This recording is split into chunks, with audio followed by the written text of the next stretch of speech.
ازيكم يا صحابي؟ عاملين ايه؟ وحشتوني قوي قوي.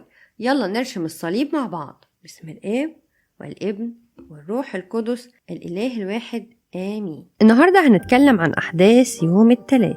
زمان يا اصحابي بابا يسوع كان بيحب يتكلم مع الناس بالامثال عشان يفهموا كل كلامه بسهوله. وكان بابا يسوع قاعد في الهيكل في الوقت ده، والناس كانوا مجتمعين حواليه، وقال كذا مثل.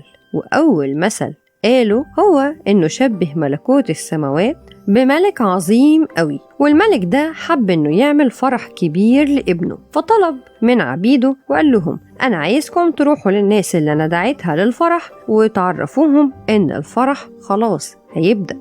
والعبيد سمعوا كلام الملك وراحوا قالوا لكل الناس، لكن محدش جه الفرح.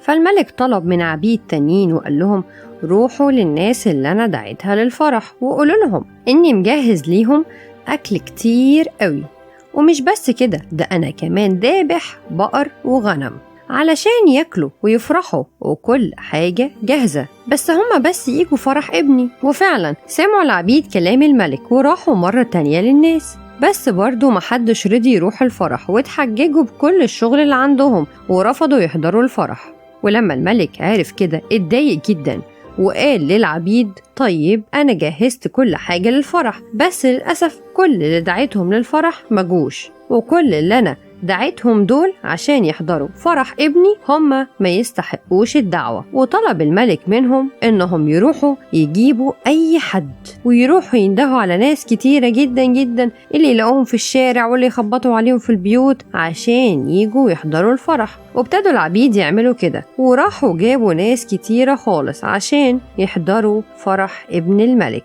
وفي الوقت ده الملوك كان عندهم عادة إنهم يوزعوا لبس معين ولبس شيك قوي وحلو على كل المدعوين وهم داخلين الفرح، وكل الناس أخدت اللبس اللي توزع عليهم. وفي وسط كل الناس دي اللي كانت لابسة اللبس المناسب للفرح، كان في واحد كده دخل الفرح وهو مش لابس اللبس، والملك شافه وزعق فيه جامد وقال له: ايه ده؟ انت مين؟ وايه اللي دخلك الفرح؟ انت اصلا مش لابس اللبس اللي المفروض تحضر بيه الفرح. وعلى طول يا اصحابي الملك نده على العبيد وقال لهم: خدوا الراجل ده واربطوا ايديه ورجليه وطلعوه بره.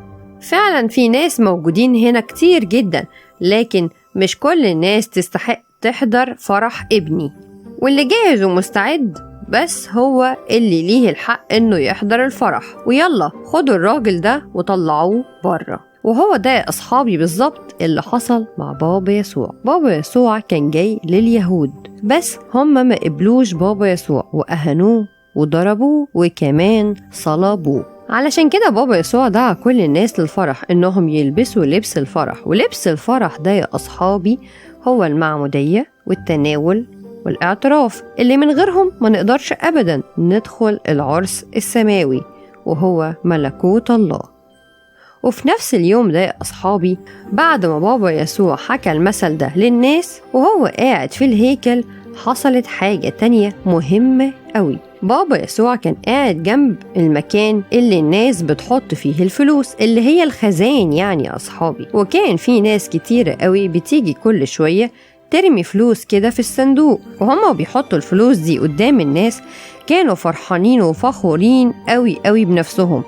وبعد كده يا أصحابي دخلت ست عجوزة جدا وفقيرة خالص، وفي كل هدوء حطت في الصندوق كل اللي معاها، اللي هم كانوا فلسين بس، يعني هي ادت من أعوزها.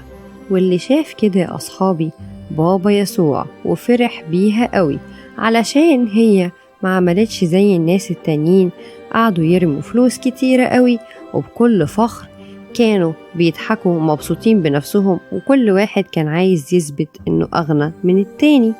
بس الست دي يا اصحابي ادت كل اللي تمتلكه. وبابا يسوع قال للناس ان هذه الارملة الفقيرة قد القت اكثر من الذين القوا في الخزانة، لان الجميع من فضلاتهم القوا، اما هي فمن اعوزها القت كل ما عندها. وده يفهمنا يا اصحابي ان الست العجوزة دي ادت اكتر بكتير من كل الناس الاغنياء، علشان هي ادت كل اللي كان معاها وهم فلسين بس.